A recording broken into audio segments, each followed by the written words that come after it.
Assalamualaikum warahmatullahi wabarakatuh, pemirsa Sultra TV. Saat ini luar biasa, saya sedang berada di rumah jabatan pejabat Bupati Kolaka Utara. Yang seperti kita tahu bahwa tepat pada kesempatan kali ini sekaligus dalam rangka momentum hari ulang tahun Kabupaten Kolaka Utara yang ke-20. Luar biasanya pada usia yang ke-20 ini banyak sekali tentu harapan, doa, serta keinginan ke depan agar Kabupaten Kolaka Utara tetap terus bisa mengembangkan potensi yang ada. Oleh karena itu, pada kesempatan kali ini telah bergabung bersama kami penjabat Bupati Kolaka Utara, Bapak Dr. Insinyur Sukanto Toding, MSPMA. Halo Bapak, Assalamualaikum, dan juga terima kasih sudah meluangkan waktu. Dan Bapak Sukanto ditemani oleh Bapak Ismail Mustafa ST selaku Kepala Dinas Perkebunan dan Peternakan Kabupaten Kolaka Utara. Terima kasih juga atas waktunya, Pak. Nah, kalau kita berbicara tentang Kolaka Utara, kita tentu akan berbicara tentang potensi apa sih yang unggul di kabupaten ini. Dan luar biasanya memang pada kesempatan kali ini juga tema yang diusung adalah Festival Coklat, serta mengusung tagline ya, tema Coklatku, Hidupku, Masa Depanku. Saya jadi penasaran, mungkin saya ke Bapak Sukanto Toding, apa yang memang menjadi motivasi atau apakah ada filosofi tersendiri dari makna Coklatku, Hidupku, Masa Depanku? Silakan Pak. Ya baik, Bismillahirrahmanirrahim. Assalamualaikum warahmatullahi wabarakatuh. Selamat siang, salam sejahtera untuk kita semua. Om Swastiastu, Namo Buddhaya, salam kebajikan.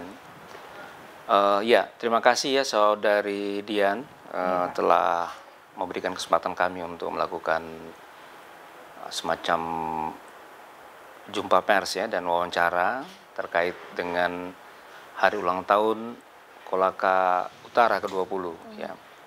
Jadi mungkin saya akan mulai dengan penjelasan tema ya. Jadi dari tema ini bisa memberikan gambaran ya tentang latar belakang dan apa yang menjadi semangat kita ya, jajaran pemerintah Kabupaten Kolaka Utara memaknai ulang tahun yang ke-20 ini.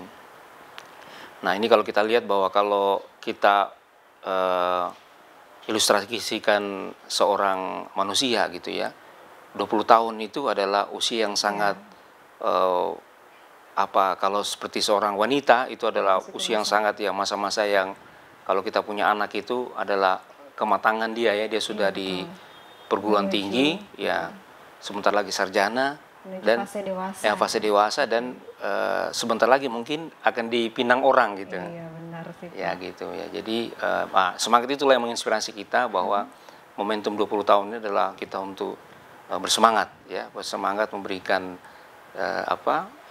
roh bagi Kolaka Utara yang sebenarnya roh itu adalah memang basisnya kita gitu.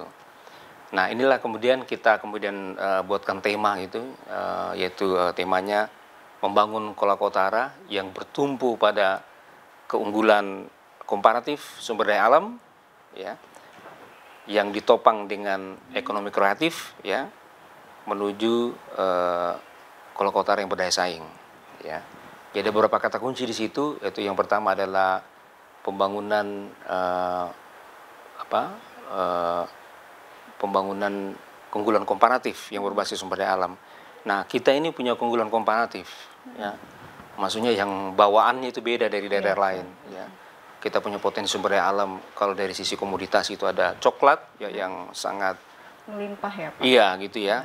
Dan kemudian juga bukan sekedar pasar nasional tapi juga menjadi penyumbang pasar internasional gitu. Begitu juga kemudian ada juga cengkeh dan sebagainya. Nah, jadi faktanya ini adalah memang kita punya keunggulan komparatif sumber daya alam. Nah, tapi kita juga sadar bahwa kalau hanya keunggulan komparatif sumber daya alam itu sekarang bisa juga tidak ada maknanya gitu. Kalau tidak kita menuju apa yang disebut dengan keunggulan kompetitif. Jadi harus juga bersaing. Nah, bersaing itulah yang kemudian kita sebut tadi dengan ditompang dengan ekonomi kreatif. Nah, jadi ekonomi kreatif. Jadi kalau kita gambarkan coklat itu, tentu produk coklat itu tidak cukup. Ya, karena buktinya coklat itu begitu keluar coklat dihilirisasi atau diberikan nilai tambah di daerah lain, ya daerah lain yang mendapatkan nilai tambahnya ya. Bukan di tempat di mana. Iya, bukan di tempat itu. Nah, itulah semangat kita ya, bahwa keunggulan komparatif itu harus ditopang dengan ekonomi kreatif. Ya, kita harus tingkatkan nilai tambah itu. Nah, itulah yang kemudian ya, kita jadikan latar belakang ya dengan tema itu. Nah, kemudian kita fokus ya, ini sementara tahun ini kita fokus coklat gitu. Saya kira coklat ini ya Pak Kadis ya 1-2 tahun, mungkin 3 tahun ke depan ini baru betul-betul kita settle kalau kita mau mengandalkan coklat ini sebagai komoditas utama kita gitu. Karena maksud saya bilang kita harus fokus gitu. Yeah. Nah kemudian itulah kemudian kita pakai tagline ya, coklatku, hidupku, dan masa depanku. Nah, kita sadar ya bahwa gerakan mencintai coklat ini harus menjadi gerakan masif. Dan saya sangat yakin gerakan itu harus dimiliki oleh pemuda. Kalau kita sekarang bilang pemuda, saya mau sebut milenial dan Gen Z. Ya, jadi kalau milenial itu sekarang yang berusia sampai 35-an ya. Di bawah itu ya, di bawahnya itu adalah generasi Z. Kita harapkan mereka yang harus punya semangat itu. Nah, jadi makna coklatku itu adalah mereka harus merasa memiliki, ya toh. Coklat itu adalah bagian dari mereka gitu ya, sumber daya mereka. Dan yang paling penting challenge-nya yang kemarin kita kampanyekan adalah harus dikonsumsi, gitu ya. Karena selama ini kan kita tahu hanya memproduksi saja. Ya, kalau kita memasarkan itu kan ikatan emosionalnya terbatas gitu. Kalau kita juga mengkonsumsi, ya, makanya kemarin juga saya kampanyekan juga, mungkin bisa jadi masyarakat kita belum banyak yang tahu bahwa coklat itu adalah salah satu komoditas yang punya nutrisi yang lengkap. Ya, 10 manfaat khas dari manfaat utama dari coklat ya. Mulai dari antioksidan, antidepresan, kanker dan sebagainya gitu. Jadi betapa ini, itu yang paling penting dulu coklatku ya. Nah, kemudian bergerak lagi hidupku. Jadi kalau kita bilang hidupku itu tadi. Iya, jadi 2 dimensi kalau hidupku. Hidupku itu terkait dengan pangan, hidupku terkait dengan ekonomi gitu. Nah, kemudian kalau bilang masa depanku berarti kita ingin coklat terus menjadi bagian dari keunggulan kita gitu. Karena kita tidak mudah mendapatkan keunggulan komparatif, tidak mudah. Dalam siklus sejarah kehidupan manusia gitu. Sekali kita punya keunggulan komparatif dengan kesusahan agroklimat ya, agroklimat misalnya itu tumbuhan dan sebagainya, kemudian ada sebuah kultur masyarakat yang adaptable misalnya bisa bertani dan sebagainya, itu keunggulan komparatif yang tidak mudah dibuat di wilayah manapun lagi ya, mungkin dibuat tapi juga dia butuh waktu ya. Makanya kita harus kita manfaatkan momentum ini. Makanya saya bilang masa depanku itu artinya inilah bagian anak-anak kita, harus kita bersama-sama. Dan inilah warisan kita. Warisan yang menjadi titik pijak kita yang penting untuk kita menatap masa depan. Kita tahu kenapa kita bilang bahwa coklat itu bisa menjadi harapan. Karena kita harus ingat bahwa coklat itu adalah komoditas pangan yang dikonsumsi oleh sebagian besar masyarakat dunia. Gitu. Bahkan hampir kalangan umur semua juga semua gitu ya, sebagian besar ingat itu ya gitu. Jadi artinya pasarnya itu ada yang kita kalau bilang pasarnya itu pasar dunia gitu, bukan pasar lokal.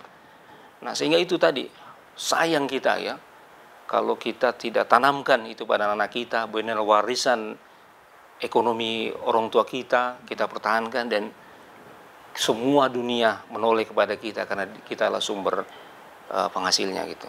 Ya, mudah-mudahan itu bisa sedikit memberikan gambaran, ya kan? Memang sebegitu penting kita melestarikan apa yang menjadi potensi daerah.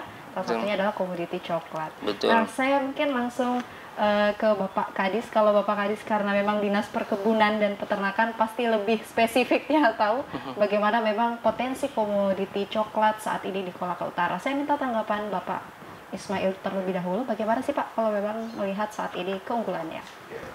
Terima kasih Mbak Dian.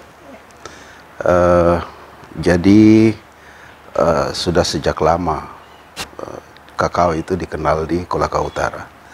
Bahkan pada fase tertentu kakao memberikan pendapatan yang berlebih ke masyarakat Kolaka Utara pada saat itu. Lalu kemudian pada fase berikut di tahun 2018 pemerintah pada saat itu di bawah Bupati Nur Rahman Umar dan Haji Abbas menggalakkan yang namanya program intensifikasi dengan mengganti tanaman tua dengan tanaman yang baru, yang tidak produktif dengan tanaman yang produktif. Harapannya produksi produktivitas naik. Pada fase itu lalu kemudian produksi kami sudah meningkat dari sebelumnya kurang lebih di angka 25.000 ton pada tahun 2018 meningkat sampai di akhir tahun 2022 kemarin. Maaf, di akhir 2023 tercatat sudah lebih dari 55.000 ton. Ya, itu dari sisi produksi. Produktivitas hari ini juga sudah mulai meningkat. Yang di awal tahun 2018 masih di angka 0,35 sampai 0,4 ton per hektar per tahun. Di tahun 2023 itu sudah meningkat di 0,9 sampai 1 ton per hektar per tahun. Nah, lalu kemudian pada fase lain dengan hadirnya Pak PJ Bupati saat ini lebih mendorong lagi untuk berkembang bukan hanya di sisi produksi dan produktivitas, tapi jauh ke depan bisa berkembang pada bagaimana menambah meningkatkan nilai tambah. Nilai tambah itu dengan program pengolahan dari kakao sendiri, menjual dalam bentuk biji kakao diolah menjadi coklat. Nah, hingga ya. Kalau selama ini kan hanya menjual langsung komoditi coklatnya ya, pengolahan menjadi coklat itu bukan di daerah. Iya. Ya. Tapi ini sekarang sudah dirubah. Mulai dari ditanam, panen, diolah sampai diproduksi jadi coklat. Nah, momentum ini diinisiasi oleh Pak PJ Bupati. Kita menetapkan tagline coklatku, hidupku, dan masa depanku. Ini seperti filosofi yang disampaikan tadi. Diharapkan semangat untuk mengembangkan kakao dengan olahan coklat ini bisa tumbuh dan berkembang lebih pesat lagi di Kolaka Utara, Mbak Dian.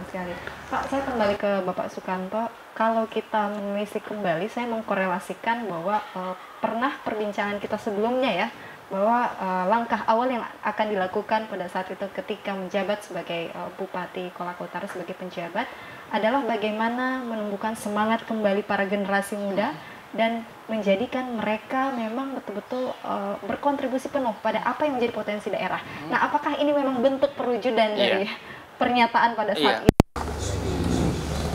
Belahan dunia ini tidak terkecuali kita gitu. Maka kalau kita tidak mempersiapkan generasi muda kita yang adaptable, maka itu kita akan tidak akan bisa bergerak secara komprehensif. Apalagi di pertanian ya, di pertanian itu memang ada isu yang kita sering dengar dengan loss generation itu ya. Jadi ada di pertanian ini ada generasi yang hilang karena generasi lapis kedua di pertanian ya, itu juga terjadi di perikanan dan sebagainya. Yaitu fenomena tidak tertariknya anak-anak petani untuk menekuni melanjutkan apa yang menjadi perjuangan. Iya, ya sudah ya. Kalau kita bilang pertanian itu kan dalam istilahnya itu dark color. Jadi kalau kita lihat itu ini istilahnya kita punya kerah baju, itu termasuk kelompok dark color kan, orang berkeringat-keringat bekerja memacul dan sebagainya kan. Ini anak-anak sekarang mau white collar gitu. White collar itu ya pakai dasi, yang rapi, ya kemudian ber-AC gitu ya. Klinis kalau iya begitu ya. Nah itu perubahan itu kita ingin rubah kan, bahwa sebenarnya yang paling penting itu adalah penguasaan sumber daya kita gitu ya gitu. Itu kan cuman ya sebuah dampak. Ya orang karena punya uang dia bisain, bukan kita juga tidak punya apa-apa terus kita mau juga bergaya luxury gitu. Nah ini yang kita harus khawatir anak-anak kita fenomena. Jadi kita harus bangkitkan mereka bahwa mereka bisa punya kemampuan itu adalah real gitu ya.